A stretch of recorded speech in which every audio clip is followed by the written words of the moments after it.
Hello everyone, and now welcome to Game 2 in the series between Empire's Bratok and Meet Your Maker's Starbuck here on Newkirk Precinct. Starbuck spawning as the red Zerg player over here in the bottom right-hand side of the map. Meanwhile, Bratok spawning as the yellow Terran on the bottom left-hand side of the map. Should be a very, very good game here, as we are now moving into Game 2. So, Terran versus Zerg, what is going to be going down in this series? What is happening? Terran versus Zerg. So far, Bratok does have a 1-0 lead in this series, as we are now moving on. So, all right. Now, in that first game, it really felt like Bratok enjoyed the economic advantage and really just played enough defense. He built a 1-1-1. He had 3 production buildings, and he also had 3 command centers completed at nearly the same time. He then supplemented everything with more factories, and then total had 5 by the mid game. That was heavy enough production. And then when he had enough gas, he really started to crank out those mech units, those stores, those siege tanks, in addition to those Hellbats. The Hellbats constantly placing pressure, forcing Starbuck to stay inside his base. Now, as we move on into Game 2, is this going to happen once more? Is Starbuck going to be... excuse me, going into that 3-base build and then moving out with just superior tech? Drone now on the move back. And what is all of this going to look like? So far, Bratok looks like he's going to be going for a 1-Rax expand. So it is going to be a different build than the last time. And are we going to perhaps see a bunker over here on the ramp? So far, the Overlord is making its way over. Did the drone spot no gas? Yes, he did. Meanwhile, we should be getting 100 gas from Starbuck once again, as we are now going into the command center here. So let's take a look at this. Bratok is playing rather aggressively in terms of his economy. We are going to see a front door now complete, and this is a smart move by Bratok. Even though you would wonder why, why do I need to complete this front door? If all of a sudden your opponent goes for a lot of roaches, you need to be able to lift off and pull back out. But what is this? Bratok now going into double gas behind the refinery, so he will be going very heavy into a factory. Back over here, Overlords now getting in positions, make sure to spot anything of significance. Drones now coming into play, and so far, we are still seeing only an economic game coming in from Starbuck. 16 over 24 workers here, soon to be 16 over 24 workers here, I imagine. And as we are now going into double gas, into most likely a factory and reactor Hellions. So a very similar strategy compared to Game 1, just a different way of getting there. We're going to see the command center finish first. This is a much more of an economically greedy build. And I believe this is more of a build that Bratok is taking a chance on. He knows that he'll be in a better position with his economy than he was in the previous game. And it also looks like he feels that he should be able to handle anything his opponent tries to throw at him at this stage. Starbucks in at 34 over 36 supply, 25 drones versus 21 SCVs. And with more and more drones still being added, it looks like one drone will grow up and be a hatchery over here at the 2 o'clock location. So it is going to be 3 bases to 2. And with this, there's not going to be that much aggression from either of these players. It looks as though all the SCVs, perhaps having a little bit of spider sense, realizing that a lot of units will be attacking soon. Orbital Command not training up SCVs. That does come as a bit of a surprise to me, as we now see a starport being added as well. Are we going to be going into that third orbital or third command center? Marines shooting down Zerglings as they're trying to pop up, and now what is Starbuck going to do? Starbuck is going to say, you know what? I can't afford to lose Zerglings. Let me not try to engage, while Bratok is building up his third command center, and now we see Bratok also going into double Hellions, quad Hellions before he really moves out, as he wants to have at least 4 to 6 Hellions in order to 3-shot all of these Zerglings. All right, those Zerglings with those gigantic wings is much more much more distracting. Zerglings now trying to chase after an SCV. Is it going to work? Oh, the Zerglings may be able to run by. Yes, they do. And wow, a huge mistake there. But there were 2 lucky Hellions on the high ground. And those Hellions got in a lot of damage onto those Zerglings before they even got in position. So a little bit of a lucky break by Bratok. He had his supply depot down to let the Zerglings in, only to have all those Zerglings fall within a second. Now, we do see a very limited number of production buildings. And what is Bratok going to follow this all up with? Alright, it looks like a new reactor will be added here. And are we going to see perhaps another production building there to all follow this up, as Bratok only sitting on 4 Marines inside his main base, but there are 6 Hellions out on the field. Roach Warren is just now completed in order to handle all of these Hellbats, or the Hellions, as the Hellions are now just doing a quick run around here. Are we going to perhaps see anything of significance? Or now, yes, it is going to catch a couple of drones. This is going to be a very bad day for a drone at this 3rd base, yes. And all those Zerglings, wow, all those Zerglings could have been taken down in a matter of seconds if it was in fact engaged. One poor drone doesn't have enough speed in order to grow up and be a hatchery, as the Hellions are now just dancing around, getting off some easy kills here, as the Queen is getting torched to death. And the Zerglings now with additional movement speed on that creep, it is going to cause a bit of a stir. Alright, here we go. The Banshee now going to be going up against the Queen, but he's not attacking. What is he doing? Oh, this is a huge mistake. Bratok going to lose his Banshee. He does get the Queen off of sheer luck, as the Hellions now backing off again.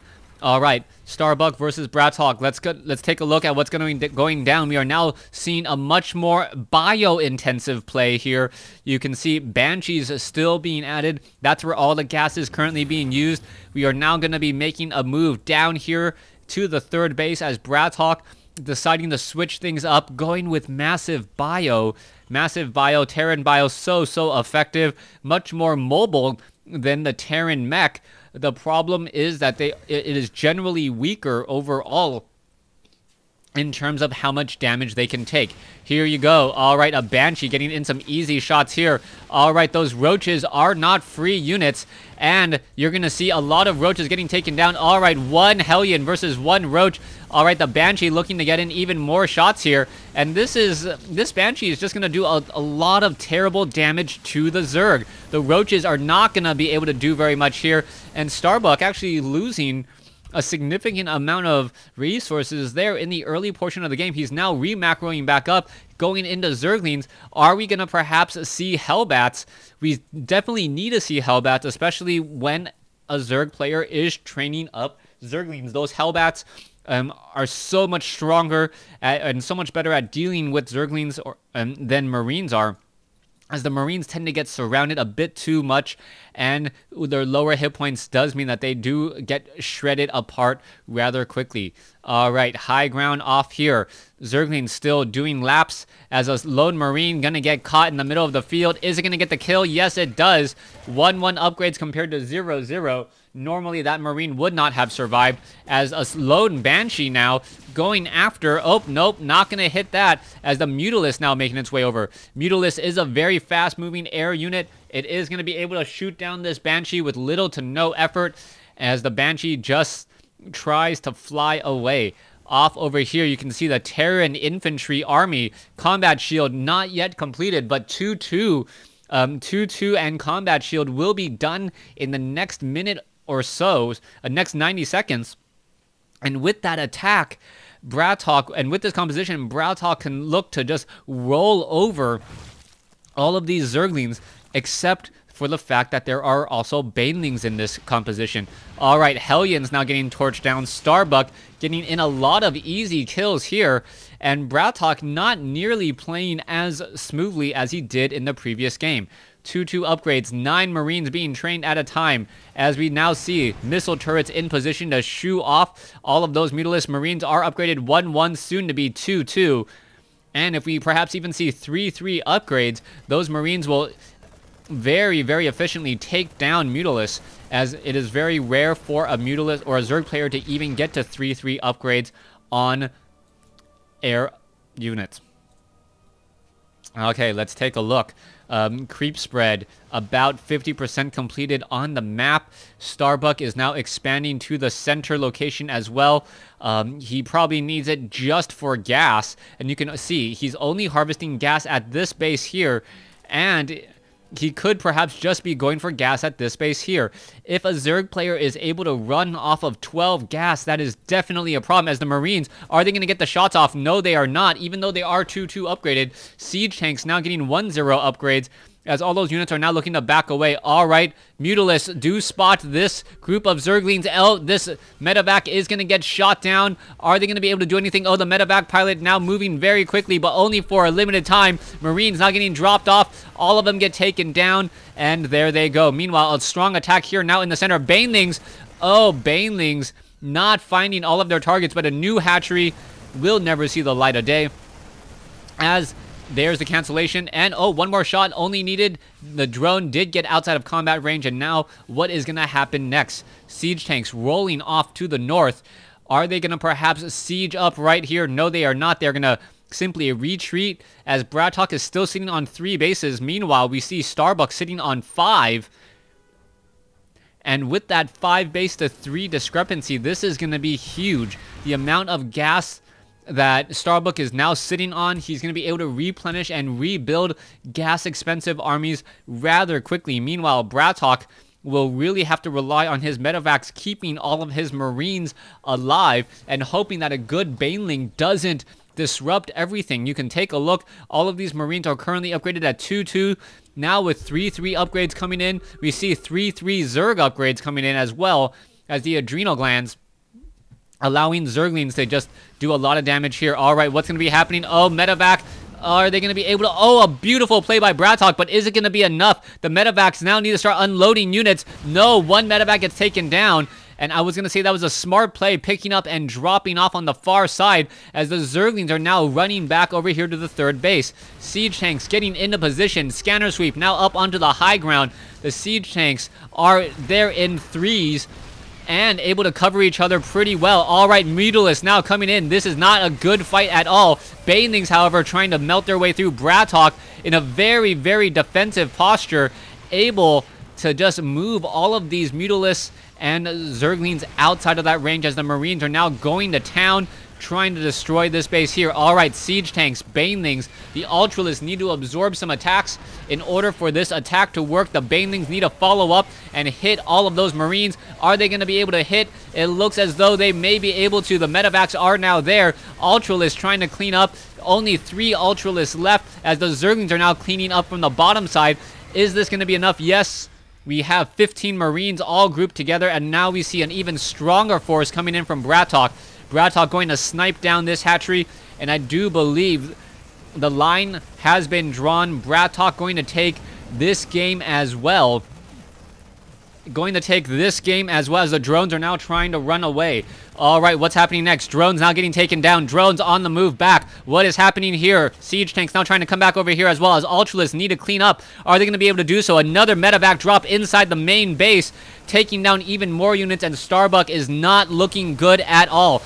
All right, Ultralists, Marines, all the units are now being picked back up. Starbuck does have a decent supply army, so he may be able to counterattack this, but the longer this game goes, the worse it's going to be for him, as we're now sitting at 173 versus 157. Off over here, more Marines dropping off at the spawning pool. Coming back over here, medevacs now trying to snipe down a queen. Perhaps we'll be able to even take down the Greater Spire. We haven't even seen a single Broodlord at this point, as the Marines are in such a good defensive position that the Ultralists cannot get there. This is a slow and painful death for Starbuck. He has a good sized army, but is never able to engage against this multiple drop pattern. Medevacs now dropping back up onto the high ground. Where are they going to be traveling to next? We are now down to only 1 operational base. Not that much gas being harvested, as Bratok sitting near maximum supply and needs to regroup himself before he engages once more. We see a massive army outside the front door of Bratok. So far, Marines gonna get in their work here. Another drop coming in here. Bratok applying the pressure while trying to regroup his army. This small tactical force just causing problems all over the place, as we now see Swarm Hosts, a last-ditch attempt for defense. Medevacs, Marines, all are now regrouping here. What's going to be happening? All the Ultralists are now regrouping themselves back again as a new wave of units of Bratok now making their way in. All right, the Marines would simply destroy, but we could see a fungal growth. There you go. A lot of fungal growth. Is it going to be enough? Are we going to see a second fungal growth as well? The Infestors quickly launch their attack, but that is it. There's the GG. Bratok taking game 2 of this series. Thanks for watching. Thanks for listening.